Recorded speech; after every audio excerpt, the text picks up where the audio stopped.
ابھی راستے میں آتے ہوئے یہ عبدالعزیز مفتی صاحب نے کچھ لوگوں کی ایک رائے میرے ساتھ شیئر کی اور میری رائے جاننی چاہیے، تو وہ اچھی وہ رائے دلچسپ ہے، یہ کہ ایول کے ایکسپیرینس کے بغیر ذہن ترقی نہیں کر سکتا۔ مطلب کچھ لوگوں کا یہ خیال ہے کہ ایول کے ایکسپیرینس کے بغیر ذہن ترقی نہیں کر سکتا۔ تو اب یہ بات جزوی طور پر صحیح ہے، کیونکہ علم نام ہے وجود کی ماہیت اور اس کے نظام حرکت کی معرفت کا۔ ذہن کا ظاہر ہے کہ واحد ہدف وجود ہے، تو وجود کی دو مستقل سٹیٹس خیر اور شر ہیں، یا حق اور باطل ہیں، یا صحیح اور غلط ہیں۔ تو یہ خیر اور شر اور حق و باطل اس طرح کے جو امتیازات، اصولی امتیازات جو ہیں، یہ ذہن چیزوں پر وارد نہیں کرتا، چیزوں سے عکس کرتا ہے۔ چیزوں پر وارد کرنا ججمنٹ دینا ہے، اور چیزوں سے اخذ کرنا یہ علم ہے۔ ٹھیک ہے، تو یہ ممکن نہیں ہے کہ ذہن وجود کی بناوٹ میں داخل مستقل عناصر میں سے کسی ایک ایلیمنٹ سے بے خبر رہ کر علم کی تشکیل کا عمل انجام دے سکے، یعنی اپنی ترقی اور اپنی تکمیل کے راستے اپنے لیے کھول سکے۔ تو اس حد تک تو یہ جزوی صداقت ہے اس بات میں کہ ایول کے ذہنی کیا ایکسپیرینس، یہ بہت جدید لفظ ہے اور بہت مس گائیڈنگ ہے۔ مطلب جن لوگوں نے ایکسپیرینس کا لفظ ایجاد کیا ہے وہ جس چیز کو چاہیں ایکسپیرینس کہہ دیتے ہیں، اور جس چیز کو چاہیں اسے ایکسپیرینس کے دائرے۔ ایکسپیرینس ہے انسانی وجود، انسان کے حیوانی وجود کے امپریشنز کا ذہن میں بامانی ہو جانا، مطلب یہ سب سے نچلی تعریف ہے۔ تو یہ لوگ کھڑے اس پہ رہتے ہیں، لیکن موقع ملتے ہی جیسے سائنسی مفروضوں کو بھی ایکسپیرینس کہہ دیتے ہیں، ریاضی کے کلیوں کو بھی جہاں چاہتے ہیں اسے ایکسپیرینس کہہ دیتے ہیں، اور بالکل لاجیکل چیزوں جو ان کی بنائی ہوئی لاجک سے جو چیزیں ثابت ہوتی ہیں ان کو بھی یہ امپیریکل بنا دیتے ہیں، اور ان کو ذہن کا ایکسپیرینس کہہ کے اس پہ حکم حسی تجربے کا لگا دیتے ہیں۔ تو یہ بہت جال سازی ہے اس میں، اور جدید ذہن جال سازی کا چیمپئن ہے۔ پرانے لوگ سیدھی بات کرتے تھے، اور ان کی بات مشکل بھی ہوتی تھی تو واحد المعنی ہوتی تھی۔ تو نیا آدمی اگر تھوڑا ذہین ہو تو اس کی ذہانت میں 99% حصہ چالاکی کا ہوتا ہے، بس چالاکی سے ادھر ادھر کرتا رہتا ہے۔ تو ایکسپیرینس ان کا ہراول دستہ ہے کہ یہ چیز ایکسپیرینس میں ہے، یہ چیز نہیں۔ اس میں بڑا مذہبی ذہن بھی کیپچر ہوا ہے۔ مطلب لوگ اس دجل میں آ کر انہوں نے دینی حقائق کو اور روحانی معارف کو وہ ان کے تصور ایکسپیرینس کے مطابق گھڑنے اور پیش کرنے کی کوشش کی، تو وہ بہت خطرناک تھی، اور وہ بالکل مطلب ظاہر ہے اتنا زیادہ اس میں رنگینی، چمک دمک اور ہے کہ آدمی بڑا مشکل ہے کہ اس جال سے پوری طرح بچ سکے. بڑے بڑے ذہن کے لیے مشکل ہے. تو خیر، تو اس پہ یہاں تک تو یہ بات جزوی طور پہ ٹھیک ہے کہ ماہیت وجود میں آبجیکٹ کی ماہیت میں داخل چیزوں میں سے کسی ایک بنیادی چیز سے بے خبر رہ کر ذہن علم کی تشکیل نہیں کر سکتا. ذہانت کہتے ہیں علم کی تشکیل پر قدرت رکھنا.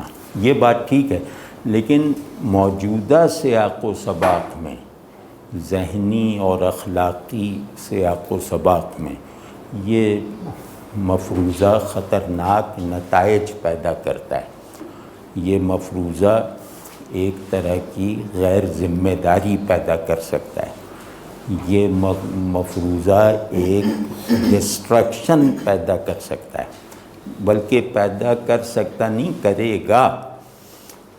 تو اس کے لیے دو چیزیں سمجھنا ضروری ہیں کہ اللہ نے انسان کو اور انسان سے متعلق دنیا کو اس ڈھب سے بنایا ہے کہ یہاں خیر میں افادیت ہے، شر میں کشش ہے. خیر کی افادیت بتا دی ہے اور انسان خود بھی سمجھتا ہے اس کی جزوی افادیتیں. تو خیر مفید ہے، شر بہت بھیانک حد تک پرکشش ہے. یہ اللہ نے ہی اس طرح بنایا ہے. اقرار کوئی کارنامہ نہیں ہے، انکار جو ہے وہ نعرہ فتح ہے. مطلب یہ شروع سے ہے کہ انکار کرنے والا ذہن اپنی تعظیم کرنے لگتا ہے، اقرار کرنے والا ذہن منکسر المزاج ہوتا ہے. ٹھیک ہے نا. اس میں ایک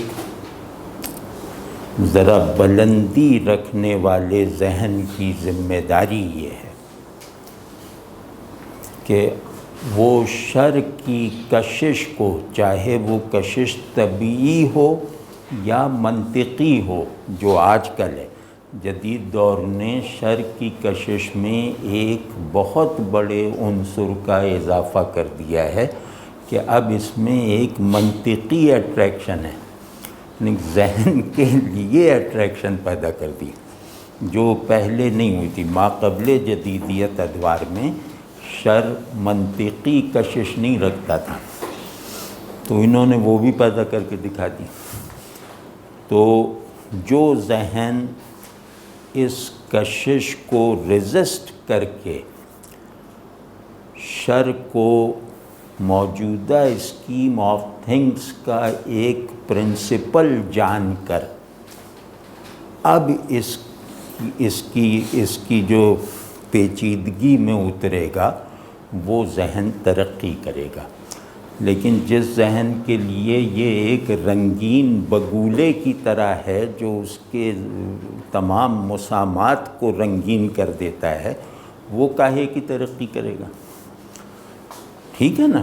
تو ایک تو یہ بات بالکل واضح رہنی چاہیے کہ افادیت خشک ہوتی ہے، کشش رنگین ہوتی ہے. تو خشکی کی طرف ذہن کا طبعی میلان ظاہر ہے کہ ذرا مصنوعی سا ہوتا ہے، لیکن شر کی طرف اس کی تمام طاقت جو لپکنے کی ہے وہ شر کی کشش سے حرکت میں آ جاتی ہے. اب اس وقت جو اپنے نظام طبیعت کو، اپنے جبلی وجود کی قوتوں کو، اپنی انا میں محبوس ذہن کی طاقتوں کو اس وقت جو نکیل ڈال سکے وہ بڑا ذہن ہے، اور اس پر اس کی لگام ہاتھ میں اگر نہ ہو تو ذہن ترقی نہیں کر سکتا. تو شر کی معرفت کی لگامیں ذہن اگر دست خیر سے پکڑے ہوئے ہے تو پھر یقیناً ذہانت اور علم اور سب چیزوں میں ترقی ہے. لیکن اگر وہ خود کو شر کی بگھی میں ایک گھوڑے کی طرح جوت لیتا ہے تو وہ کہاں کی ترقی کرے گا؟ ٹھیک ہے، واضح ہے نہیں بات؟ تو دوسرا یہ کہ خیر کا، علم کا سب سے بامانی مصرف ہے کہ یہ شعور کو مستقبل اور بالآخر غیب پر فوکس رکھتا ہے۔ ٹھیک ہے، تو کیونکہ خیر میں وجود کے مستقبل، خیر میں وجود کا مستقبل مندرج ہے، شر حال میں پیدا ہونے والا زلزلہ ہے۔ تو اس وجہ سے وہ آدمی، وہ ذہن کیسے ترقی کرے گا جو پیش بینی نہیں کر سکتا، جو مستقبل میں جھانک کر وہاں سے پیدا ہونے والی باتوں کو علم میں کا حصہ نہیں بنا سکتا، وہ کیسے ترقی کرے گا؟ واضح ہے نا؟ تو اصل معاملہ یہ ہے کہ خیر کو بنیادی تناظر کی حیثیت سے فعال رکھے بغیر ذہن ترقی نہیں کرے گا، اور دوسرے یہ کہ شر کا ڈیفائنر خیر ہے۔ یہ الٹی بات ہے کہ خیر کی معرفت کا وسیلہ شر ہے، یہ الٹی بات ہے۔ سیدھی بات یہ ہے کہ ہم خیر کی روشنی میں شر کو پہچانتے ہیں۔ آپ سمجھے نا؟ تو جس نے اس اصول کو حفظ کیا، اس اصول سے ذہن کو خالی نہ کیا، وہ انشاءاللہ ترقی کرے گا۔ جیسے اب اسی کو میں دوسری طرح کہتا ہوں، انشاءاللہ یہ کام آئے گی، کہ غیب شہود پر حاکم ہے، نہ کہ شہود غیب پر حکومت کر رہا ہے۔ بالکل الٹ گیا نا سارا معاملہ۔ ہمارا تصور علم یہ ہے کہ غیب شہود کے لیے حجت ہے، کیونکہ علم کہتے ہیں صورت کا حصول اور معنی کا اطلاق، صورت کو حاصل کرنا اور اس پر معنی کا اطلاق کر کے دکھانا، اب یہ علم ہے۔ تو اب معنی کے ریفرنس کے بغیر صورت کے حصول کے کوئی معنی نہیں ہے۔ ٹھیک ہے نا؟ تو ان معنوں میں اب انشاءاللہ یہ اس میں مزید کریں گے کہ یہ سب چیزیں الٹ دی ہیں ان لوگوں نے، کہ شہود اس لیے حقیقی ہے کہ غیب کے پرسپیکٹو سے اس کا حقیقی ہونا ضروری ہے۔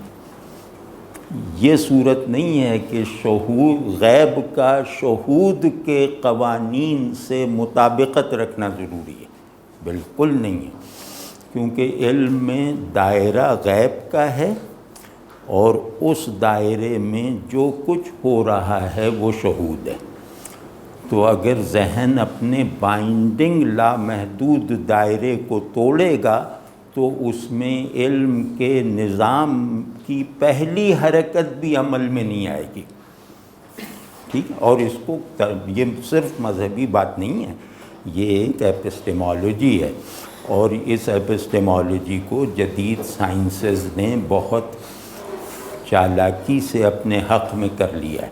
یہ فطرت شعور ہے کہ اب مفروضے اور تجربے میں موجودہ ذہن کے لیے ایک بامانی نسبت ہے نا، کہ جدید سے جدید تصور علم میں مفروضہ کل ہے، تجربہ اس کی وجہ سے حاصل ہوتا ہے، مفروضہ معنی ہے، تجربہ اس معنی سے مناسبت رکھنے والی فارمز کا حصول ہے۔ ٹھیک ہے نا؟ تو انہوں نے اتنے بڑے اصول کو سکیڑ کے اتنا سا کر دیا، اور کوئی آدمی نہیں کہے گا، چاہے ان کا سائنسداں ہو، چاہے منطق کا ماہر ہو، چاہے ریاضی کا چیمپئن ہو، کوئی بھی یہ نہیں کہے گا کہ علم آل پریزنس کا نام ہے، یعنی علم صرف پریزنس ہے، یہ کوئی بھی نہیں کہہ سکتا، تو وہ کیا بات ہے جس کی بنیاد پہ یہ بڑے سے بڑا سائنسداں ریاضی داں یہ نہیں کہہ سکتا کہ علم حضور ہے، علم سارے کا سارا دید ہے، علم سارے کا سارا ایکسپیرینس ہے؟ جو بھی کہے گا وہ اپنے ہی ڈسپلن میں جاہل ہے، آپ سمجھیں نا؟ تو اگر علم سارے کا سارا حضور اور پریزنس اور دید اور تجربہ نہیں ہے، تو اس کا مطلب ہے کہ اس نہیں سے ہے کا ایک بائنڈنگ تعلق ہے، دائرہ نہیں کا ہے اس دائرے میں ہونے والی سرگرمیاں اور تجربات ہیں۔ ٹھیک، یہ سے بہت اچھی طرح کیجیے، اگر اس میں غلطی نہیں ہے تو اس کو لے کر آگے چلیں گے تو وہ بہت کام آئے گی۔ تو اچھا، اور تیسری بات یہ ہے کہ شر کا نظام تاثیر کشش پر ہے، خیر کا نظام تعمیل اطاعت پر ہے۔ خیر تعمیل طلب کرتا ہے، شر تاثیر پر ضد کرتا ہے۔ تو اس وجہ سے شر کا اثر کیپچرنگ ہوتا ہے اور خیر کا اثر بائنڈنگ ہوتا ہے۔ خیر اپنے ساتھ نسبت پیدا کرنے کے لیے اپنے بائنڈنگ ہونے پر اصرار کرتا ہے، ٹھیک ہے نا؟ اور شر اپنے ساتھ نسبت پیدا کرنے کے لیے اپنے کیپچرنگ ہونے کی ضد کرتا ہے۔ تو کیونکہ کیپچر ہو جانا یہ ذرا لذت والی چیز ہے نا، تو شر کی قبولیت اس وجہ سے زیادہ آسان ہے، لیکن بائنڈنگ کو دریافت کر کے اس کو اپنے لیے قبول کرنا یہ بڑے ذہن کا کام ہے۔ تو کیونکہ وہ ذہن چھوٹا ذہن ہے جس کے لیے کوئی چیز بھی بائنڈنگ نہ ہو، وہ جیسے جنگل کا گدھا ہے، اور جو اسپِ اصیل ہوتا ہے اسے سوار کی ضرورت ہوتی ہے۔ تو خیر، حق، اس طرح کی تمام اصول ہستی یہ بائنڈنگ ہوتے ہیں، کیونکہ یہ تغیر سے مناسبت نہیں رکھتے۔ شر کیپچرنگ ہوتا ہے، پرکشش ہوتا ہے، کیونکہ وہ تغیر سے مناسبت رکھتا ہے، اور وہ ذہن میں حقیقت کے طور پر اپنا وجود قائم نہیں کر سکتا، لہٰذا اس کی کوئی پرماننٹ انٹلیکچول یا مینٹل فارم نہیں ہوتی۔ حق، خیر وغیرہ کی پرماننٹ مینٹل فارم ہے، ٹھیک ہے نا؟ تو چوتھی بات یہ کہ وہ ذہن کی ترقی کسے کہتے ہیں؟ کہ چیزوں کو ان کی صورت کے در و بست اور ان کی حقیقت کی روشنی کے ساتھ جاننا، ٹھیک ہے نا؟ یہ ذہن، بس ذہن کا کام، ذہن کا مطلب آئیڈیل کام یہ ہے۔ تو اس ذہن کے لیے سب سے پرائمری وصف جو آج کل کی زبان میں غیر جانبداری وغیرہ نہیں ہے، غیر جانبداری یہ حق سے پیچھا چھڑانے کے لیے یہ شوشہ چھوڑا گیا، کیونکہ غیر جانبداری ناممکن چیز ہے۔ تو خیر، تو وہ غیر جانبداری نہیں ہے، وہ کوئی بڑی دھوم دھام کے علوم نہیں ہیں، وہ بڑی بڑی پیچیدہ اصطلاحوں کو یاد کرنا نہیں ہے۔ پہلی بات اس کی جو ہے، جو سنگ بنیاد ہے ذہن کا، وہ ہے ذمہ داری۔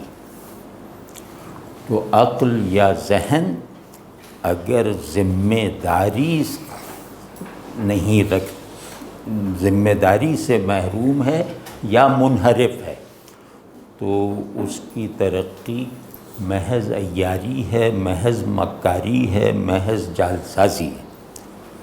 سمجھے نا؟ ذہن کا سب سے پہلے، کیونکہ عقل کہتے ہی، عقل کے لفظی معنی ہے، عقل کہتے ہیں باندھنے کو، یعنی باندھنے والی جو رسی، کیا تو یہ خود جس رسی سے بندھی ہوئی ہے اسی رسی سے اپنے آبجیکٹس کو باندھتی ہے.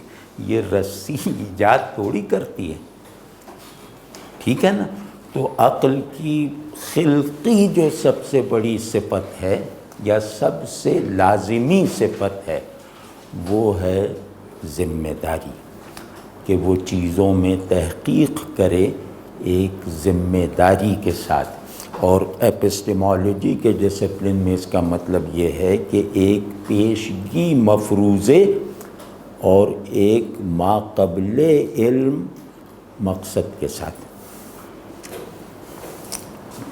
کیونکہ چیزوں کا تعلق ذہن سے عارضی ہے، یعنی ذہن اور شے کا تعلق بنتا بگڑتا رہتا ہے، اس میں کوئی حرج نہیں.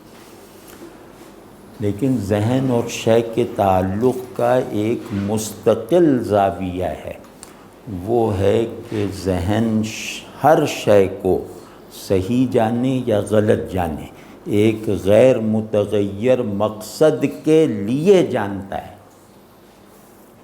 آپ سمجھیں، وہ مقصد متغیر نہیں ہے. تو ہم لوگوں نے اپنے یہاں کی ناقدری کی، یعنی اللہ کی کتاب کی، کہ اس میں بالکل واضح ہے کہ علم کی بناوٹ یہ ہے کہ یہ دو معلوم، ہر علم دو معلوم کا کنٹینر ہے. ایک معلوم براہ راست، ایک معلوم شہودی، دوسرا معلوم حقیقی. تو مطلب مستقل معلوم اللہ ہے اور معاون معلومات اشیاء ہیں. یہ ہمارا پورا ایپسٹیم ہے. تو اس میں خوبی یہ ہے کہ اس میں مشہودات کا، اس میں محسوسات کا، اس میں جو کنٹینجنٹ آبجیکٹس ہیں، سامنے کی فارمز ہیں، ان کا غلط علم بھی مفید ہوتا ہے. کہ میں نے غلط سمجھا تھا کہ بھئی زمین نہیں گھومتی، زمین ساکن ہے، لیکن میرے زمین کے ساکن ہونے کے غلط نظریے نے بھی میرے معلوم حقیقی کے ساتھ میرے ذہن کی بہترین صلاحیتوں کے ربط کو مجروح نہیں کیا تھا. اب تم نے زمین کا گھومتا ہونا تو محسوس کر لیا، لیکن اس کو مقصود علم سے لا تعلق کر دیا. تو اب کون سا علم مفید ہے؟ اور پھر ہمیں کیا، یہ جو فارمز کا علم ہوتا ہے اس سے زیادہ ناقابل اعتبار کوئی علم نہیں ہے. حق کا علم ہی قابل اعتبار ہے. قابل اعتبار یہ کہ حق کا علم ذہن کی پیسیوٹی سے پیدا ہوتا ہے، ذہن کو پرووائڈ کیا جاتا ہے، تو اس پہ یقین ہوتا ہے. تو ورنہ آج ٹالمی پہ ایک لڑکا، جاہل لڑکا ہنس رہا ہے کہ وہ کہتا تھا زمین کیا ہے، مسطح ہے، ہموار ہے، چپٹی ہے. ٹالمی پہ، ٹالمی وہ آدمی ہے جس نے ایک کازمک سائنٹیفک ورژن دیا تھا. مطلب وہ ایسا ذہن ہے کہ آئنسٹائن اس کے سامنے کچھ نہیں ہے، تو اس کا مذاق اڑا رہے ہیں.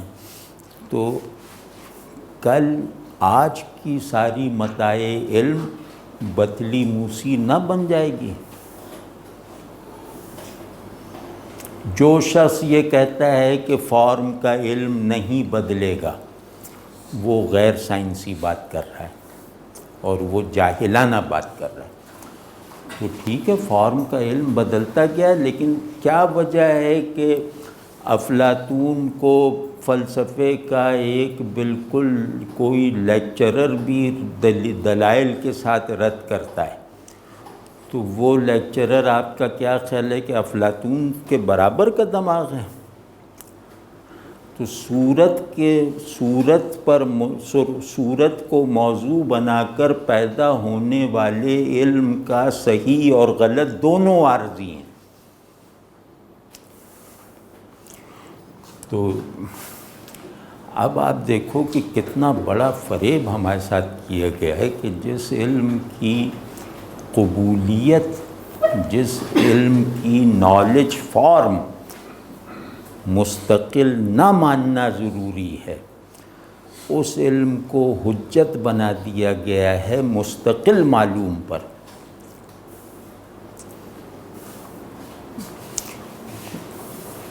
اور وہ بالکل جیسے خدا کو بھی ایک فارم مان لیا کہ وہ فارم ابھی تو سمجھ میں نہیں آ رہی، کبھی سمجھ میں آئے گی، پھر مان لیں گے، پھر بعد میں کچھ اور اعتراضات ہوئے تو پھر نہیں مانیں گے، تو ایک کھلواڑ سا بنا لیا۔ اور پھر ان کو فارم سے متعلق اپنے یقینی طور پہ فالسیفائیبل علم پر کتنا گھمنڈ اور اعتماد اور اعتقاد ہے، جو ہمیں اپنے مذہبی علوم پہ شاید اتنا نہ ہو۔ یہ دجل نہیں ہے، یہ دو لختی نہیں ہے، یہ ایک ایول پیراڈاکس نہیں ہے کہ یہ علم غلطی کا یقینی احتمال رکھتا ہے اور اس کی بنیاد پر میں اللہ کے ہونے نہ ہونے کا فیصلہ کروں۔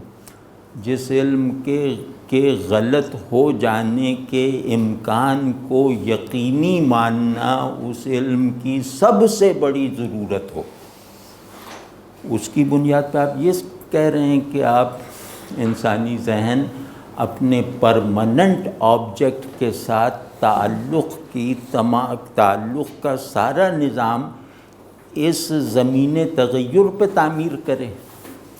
یہ ممکن ہے کبھی؟ اور یہ کوئی منطقی بات ہے؟ یہ کوئی سائنسی بات ہو سکتی ہے؟ تو بالکل مرعوب ہوئے بغیر اور اپنے سے مراد یہ کہ وحی سے دیے گئے تصور علم سے وفادار رہتے ہوئے ذمہ داری کے ساتھ بات کرو، اور تمہیں یہ سب دیکھنے کی انشاءاللہ ضرورت ہی نہیں پڑے گی کہ جب اللہ کی آواز کان میں پڑ جائے نا تو ادھر ادھر کی آوازوں سے کیا ہوتا ہے۔ ہم نے اپنی علم نام ہے اس سماعت کا جو اللہ کی آواز کو واضح لہن میں سنے، یہ ہمارا تصور علم ہے۔ اب اس کے بعد اللہ نے اپنی آواز سنا کر ہم سے کہا جو دل چاہے بولو۔ اب وہ ہماری علمی سرگرمیاں ہیں جو صحیح بھی ہوتی ہیں، غلط بھی ہوتی ہیں۔ تو ہم غلطی میں احتمال محسوسات کے علم میں مانتے ہیں، تو ہم بھی مانتے ہیں، لیکن کیا یقینی طور پر غلط ثابت ہو سکنے والے علم کو اپنی کل پونجی بنا کر ذہن حرکت کر سکتا ہے؟ یہ اب ذہن کی نفسیاتی یا جس طرح کی ساخت آپ رکھیں، کیا ذہن کسی مستقل ریفرنٹ، کسی بائنڈنگ آئیڈیا کے بغیر عارضی علمی ایکٹیویٹیز کے لیے حرکت کر سکتا ہے؟ اسی کو ہم کہہ رہے تھے کہ اصل دائرہ غیب ہے، شہود اس سے گورن ہوتا ہے، شہود غیب سے ڈیفائن ہوتا ہے، نہ کہ غیب شہود سے دلیل پاتا ہے۔ اب کارل مارکس کو کہا جاتا ہے کہ اس نے تمام تاریخ فلسفہ میں بالکل آئیڈیلسٹک تصورات کو بھی امپیریسائز کر دیا، مطلب اس نے آئیڈیا کو ٹھوس بنا دیا، اور یہ بات مطلب ٹھیک کہی جاتی ہے، یا اس کے بارے میں کہا جاتا ہے ایک فلسفی سارے خواب دیکھتے رہے، تعبیر دینے والا مارکس ہے۔ تو مطلب یہ کہ یہ مبالغے صحیح، لیکن جیسے اس کی ایک امتیازی حیثیت وہ ہو جاتی، بلکہ ایک زمانے میں محاورہ تھا کہ حتیٰ کہ مارکس بھی غلط ہو سکتا ہے، اوروں کا تو کیا ذکر، مارکس بھی غلط ہو سکتا ہے۔ یہ محاورہ جیسے روزمرہ کی بات تھی۔ تو اب مارکس کہتا ہے کہ اب ارسطو پرائم میٹر کہتا ہے، مارکس کا کل کلام، کل فلسفہ اپنے تمام ضروری اجزاء میں دوسروں کی ملکیت غصب کرنے سے عبارت ہے۔ یہ چیز ادھر سے لیا ادھر سے لیا، کسی کو یوں کر دیا کسی کو یوں کر دیا، ان کے درمیان نئے جوڑ پیدا کر دیے۔ میٹر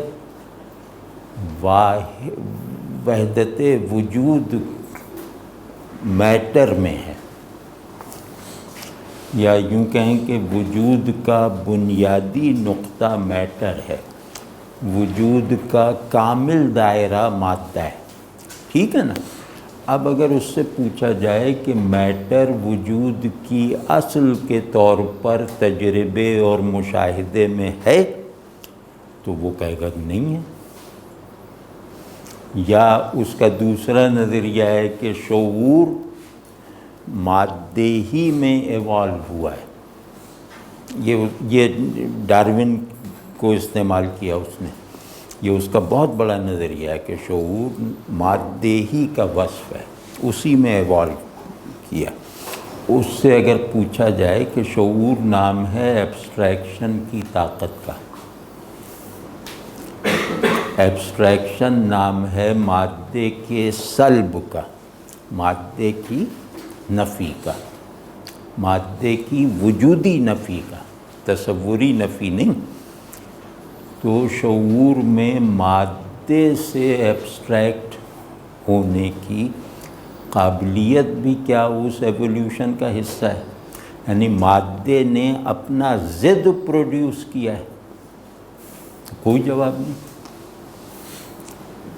آپ دیکھیں نا کہ مادے میں ٹرانسینڈنس کا عنصر کہاں سے آیا، مادے میں تجرید کا رجحان کہاں سے آیا؟